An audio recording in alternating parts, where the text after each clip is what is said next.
Hello, welcome to the video.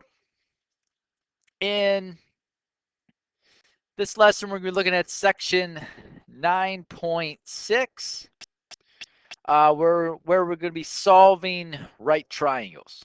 Now, when they say that we are looking for solving right triangles, that means that we are looking for any unknown angle measures and any unknown side measurements.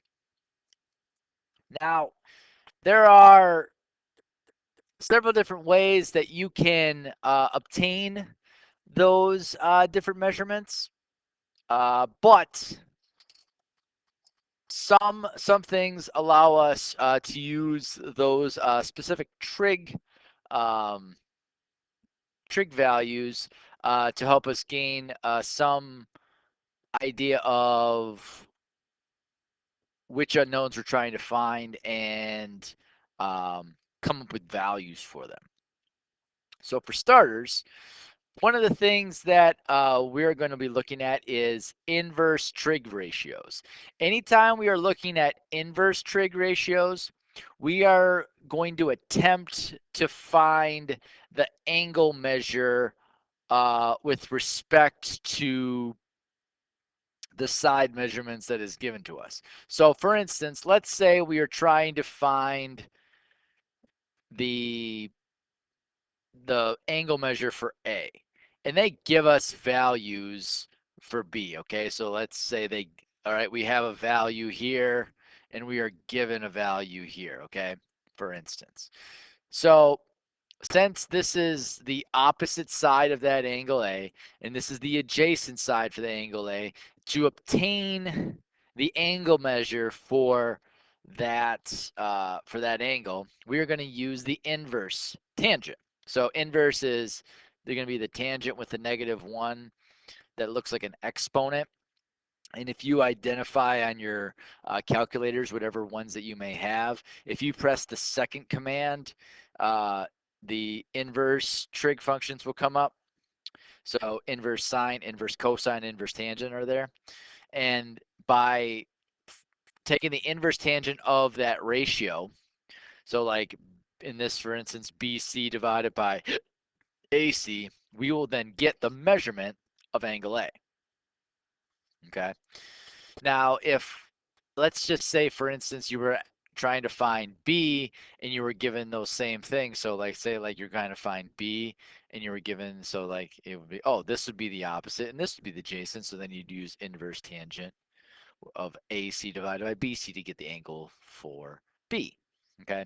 Now, if you were ever given a hypotenuse value, you have the potential of using inverse sine or inverse cosine depending on if you're given the opposite of that angle you're trying to find or the adjacent angle or the opposite side you're trying to find or the adjacent side that you're trying to find. My apologies.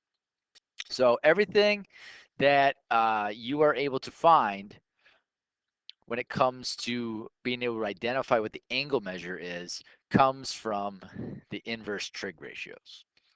So um, for these examples here, what they are doing is they're giving you the ratio of tangent of A, sine of B, and cosine of C as followed. So what you're going to do in order to find the the angle measures here, you are simply going to find the inverse of those trig functions with respect to those decimals.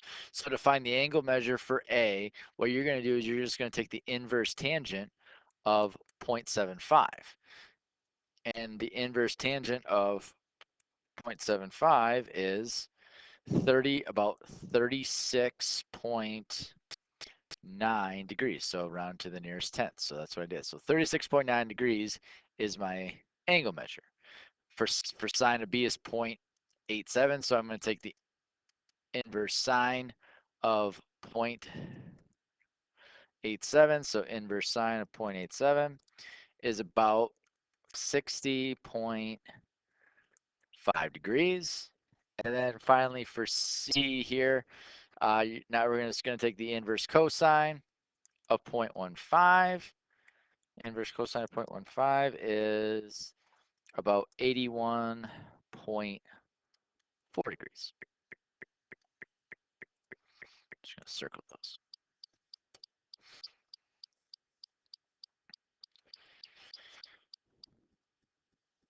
So again, like it says, solving right triangles. What I would like you to do when it comes to solving right triangles is break it up into two categories. All right. There's going to be some values that you know, whether they're angles or sides, and then there's going to be some values that you do not know.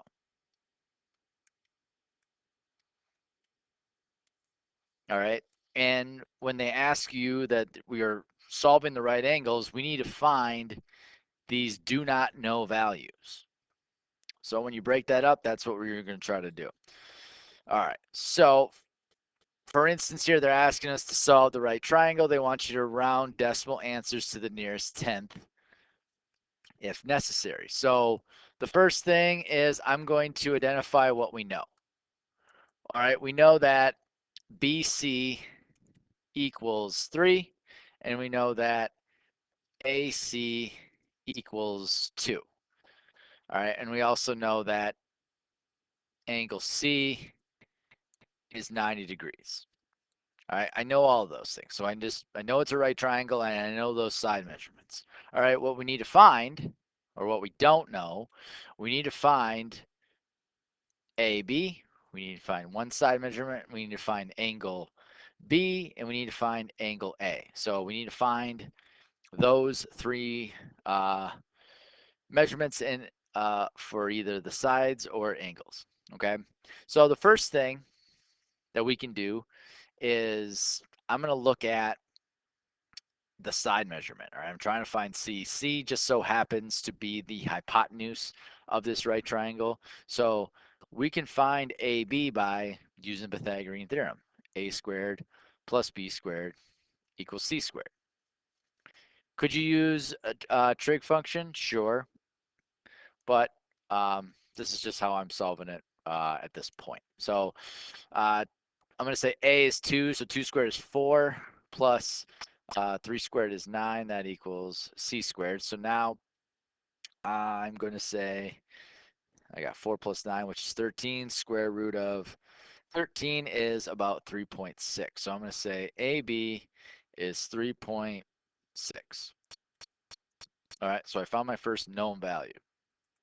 I'm just going to put that right there. All right, now I'm going to try to find B. All right, so I want to find B. And for this particular instance, we know that I have an opposite value of 2 and an adjacent value of 3. So in order to find angle B, I'm going to use the inverse tangent of the ratio. So to the opposite of that, which is 2, and to the adjacent of that, which is 3. So if I take the inverse tangent of 2 over 3, I get an answer of 33.7 degrees. All right. Now, there's two things you could do for A.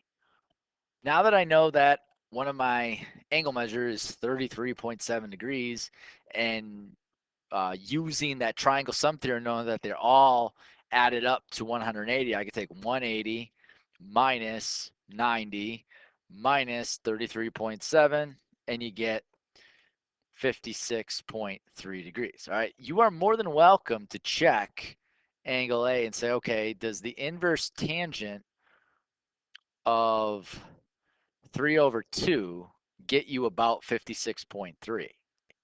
So if I check that, and it does. So that is one way to check it as well, just make sure that you did the first angle measure correctly. So we found all of those unknowns, and that is how you solve a right triangle. Looking at another situation, and in this particular instance, what I know is I know that angle H is 25 degrees. I know that angle J is 90 degrees, and I know that HG is 13. Okay, so what I need to find what HJ is. I need to find JG, and I also need to figure out angle G. All right. So the one that's the easiest one to find is probably this angle measure G, because we know that the sum of all the interior angles of a triangle is 180 degrees. So if I take 180 minus 90 and I subtract it by 25, that gives me a result of 65. So angle G is 65 degrees. All right. Now we're going to use the known values to help us out. So let's say I'm going to try to find uh, JG, which I denoted as a variable H as the side measurement. So using 25 is because what they give us, this is opposite and this is hypotenuse. So I can say that the sine of 25 degrees is going to be equal to H over 13. So when I multiply 13 to both sides, I get the sine of 25 times it by 13. I get a value of, looks like 5.5 units when I round it to the nearest tenth. Okay, so again, going back to what our known values are in the problem, you shouldn't use the approximate values unless it's absolutely necessary, and in this case it's not.